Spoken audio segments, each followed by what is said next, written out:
അല്ല ഊയിഷ് പെട്ടി എന്ന് പറഞ്ഞൊരു മൂവി കണ്ടിട്ടുണ്ട്. സംഭവം കൊള്ളാം, നല്ല കളറായിട്ടുണ്ട്, ഇഷ്ടപ്പെട്ട്. പക്ഷേ അതിലെനിക്കൊരു ഡൗട്ടുണ്ട്. ഈ സ്പോർട്സിന് ആൾക്കാരെ റിക്രൂട്ട് ചെയ്യാനുണ്ട്. കഥ എന്താണെന്ന് വെച്ച് കഴിഞ്ഞാൽ, തുടക്കം എന്താണെന്ന് വെച്ച് കഴിഞ്ഞാൽ, ഈ ഇൻ്റർനാഷണൽ ഗെയിംസിന് അല്ലെങ്കിൽ ഒളിമ്പിക്സിന് വേണ്ടിയിട്ട് ഇന്ത്യയിൽ നിന്ന് റെപ്രസെൻ്റ് ചെയ്ത് കളിക്കാൻ ആൾക്കാർ കുറവാണ്, വലിയ കളിക്കാരൊന്നുമില്ല. അപ്പോൾ അതിന് വേണ്ടിയിട്ട് വില്ലേജുകളിൽ നിന്ന് ആളെടുക്കാനായിട്ടാണ് തീരുമാനം. അതിനു വേണ്ടി ഒരാളെ ഇവരെ ഇതിലേക്ക് അയക്കുന്നതാണ്. അയാൾ പോവും, എന്നിട്ട് അയാൾക്ക് ഒരു പെട്ടി എന്ന് പറഞ്ഞ ആളെ ഇത് കിട്ടും.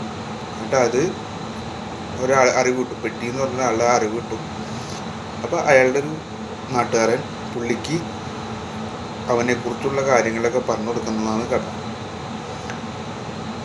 സംഭവം എന്താണെന്ന് വെച്ച് കഴിഞ്ഞാൽ, സ്പോർട്സിൻ്റെ റിക്രൂട്ട്മെൻറ്റ് അല്ലെങ്കിൽ അങ്ങനത്തെ തലപ്പത്തിരിക്കുന്ന ഒരു വ്യക്തി ഇന്ത്യക്ക് വേണ്ടി ഇൻ്റർനാഷണൽ ഗെയിംസിൽ ഗോൾഡ് വിന്നർ നേടിയ ഒരു വ്യക്തിയെ, അത് അത്രയും വിവാദപരമായി നിൽക്കുന്നൊരു വിഷയത്തെപ്പറ്റി സംസാരിക്കുന്ന ആ ഒരു വ്യക്തിയെ പുള്ളിക്ക് എങ്ങനെ അറിയാതെ പോയി? അതാണ് എനിക്ക് ഡൗട്ട്. എങ്ങനെ അറിയാം. പടം കുഴപ്പമില്ല, കണ്ടൊക്കെ ഇരിക്കാൻ വേണ്ടി സെറ്റപ്പ് മൂവിയാണ്. പക്ഷെ എനിക്ക് ആ ഒരു ഡൗട്ട് ഉണ്ടായിരുന്നു, അയാളെങ്ങനെ മിസ്സായിക്കുന്നതാണ് ഞാൻ ആലോചിക്കുന്നത്. ശരിയെന്നാ.